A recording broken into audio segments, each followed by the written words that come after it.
June 6, 1944. Dawn breaks over Normandy as thousands of Allied landing craft approach Hitler's Atlantic Wall. Machine gun fire rips through soldiers as artillery shells turn men and machinery alike into mist. It's the largest amphibious invasion in human history, and by noon, the beaches will be stained red. But let's change one thing. Hovering just off Omaha Beach is something no one understands. A sleek angular shape cutting through the morning mist. An AH-64E Apache Guardian from 2017 dropped into a battle it wasn't built for. So, what happens when the most advanced attack helicopter on Earth is unleashed during one of history's bloodiest invasions? Can it crack Hitler's Atlantic Wall, or is it just one gunship against thousands of defenders? First, let's talk about what we just unleashed on the unsuspecting 1944. The Apache Guardian isn't your typical helicopter. It's a 17,000 lb flying arsenal that looks like it was designed by someone who couldn't pick which weaponry they liked most. It moves at 190 mph. That's 3 times faster than any plane the Germans have seen over Normandy. It carries 16 AGM-114 Hellfire missiles that can turn a concrete bunker into rubble from 5 m away, and 4 pods of Hydra 70 rockets that give it 76 unguided missiles for anything that needs to stop existing immediately. And if that's not enough, there's a 30 chain gun in the nose that fires over 625 rounds per minute with computer RAS-assisted targeting, so precise it can hit a dinner plate from 2 m away. But we're not done. The Apache has thermal imaging that lets it see through smoke, darkness, and that thick morning fog that's currently protecting German positions.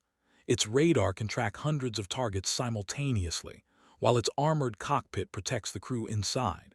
Speaking of which, the Hulk helicopter is basically a flying tank. All vital components are wrapped in armor that's designed to tank 50 caliber rounds.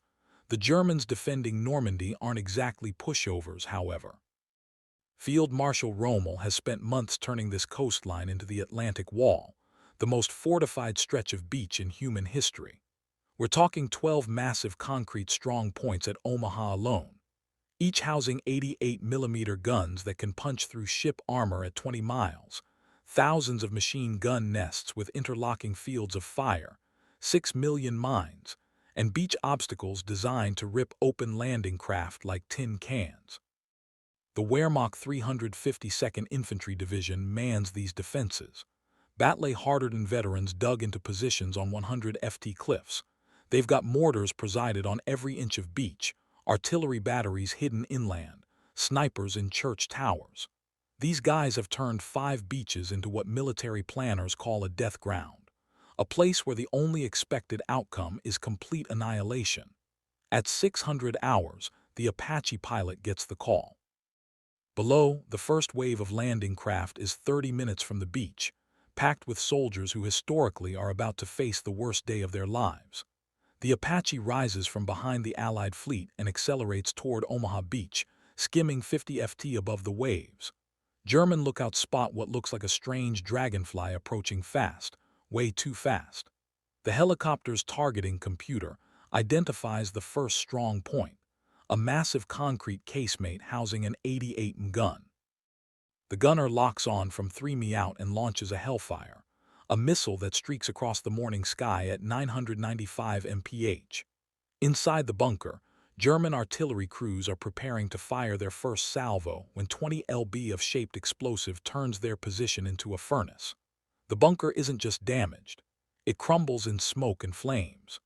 2 more Hellfires lance out, deleting machine gun nests WN-62 and WN-61. Positions that historically killed hundreds of Americans. Panicked radio reports flood German command. The Apache pilot switches to rockets. Hovering just offshore, the gunner ripple fires an entire pod of Hydra 70s into the cliff face.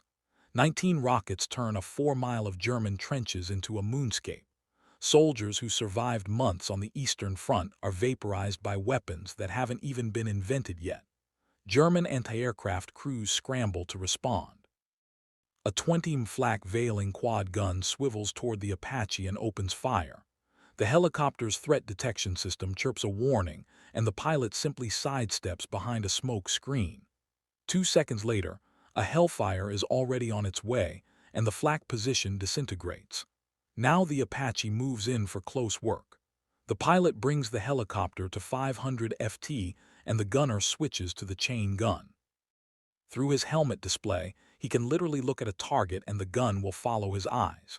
German machine gunners in their bunkers are drowned in 30 explosive rounds and reduced to mist. These German soldiers have fought the British, Americans, and Soviets. They've seen Stukas and Shermans and everything in between. But this helicopter was not in the manual. Soldiers begin abandoning positions. Some run inland. Others huddle deeper in their bunkers, praying the flying demon doesn't notice them. Radio operators scream about American Aero wound off, while officers try to make sense of reports that sound like science fiction. The Apache crew is methodical, systematic. While German forces are surviving a nightmarish hellscape, it feels more like they're playing a video game. Every Hellfire finds its mark. Every rocket barrage deletes another defensive position. The chain gun never stops chattering, walking fire along communication trenches. By 06:30, right when the first landing craft should be hitting the beach under murderous fire, Omaha's defenses look more like Swiss cheese. The strong points that should be laying down interlocking fields of death are smoking craters. The beach obstacles are still there, but there's nobody left to shoot at the engineers coming to clear them. But even this death machine has limits. The Apache has been flying for an hour, burning through fuel at combat power. The ammunition countdown shows 4 Hellfires left, 1 rocket pod remaining, and 400 rounds of 30. The fuel gauge shows 45 minutes of flight time. That's if he's lucky. That's when the crew spots the German reinforcements, a column of trucks racing toward Omaha from the 352nd Reserve positions. In the real timeline, these troops would have helped to contain the beachhead for hours. The Apache pilot sends off his last rocket pod in one long ripple fire. The convoy lined up in a row that makes them easy target practice becomes a 500-meter stretch of burning vehicles and scattered bodies. The chain gun mops up survivors trying to flee into the hedgerows.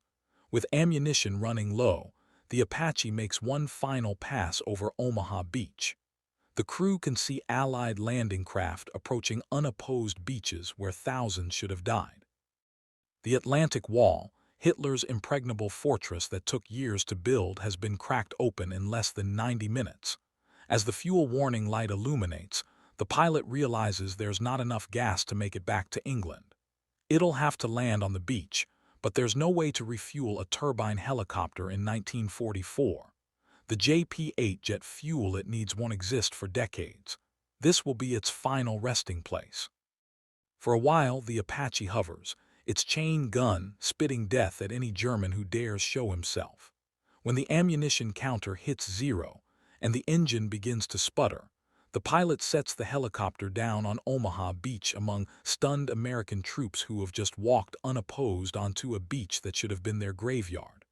Without the bloodbath at Omaha, American forces are hours ahead of schedule.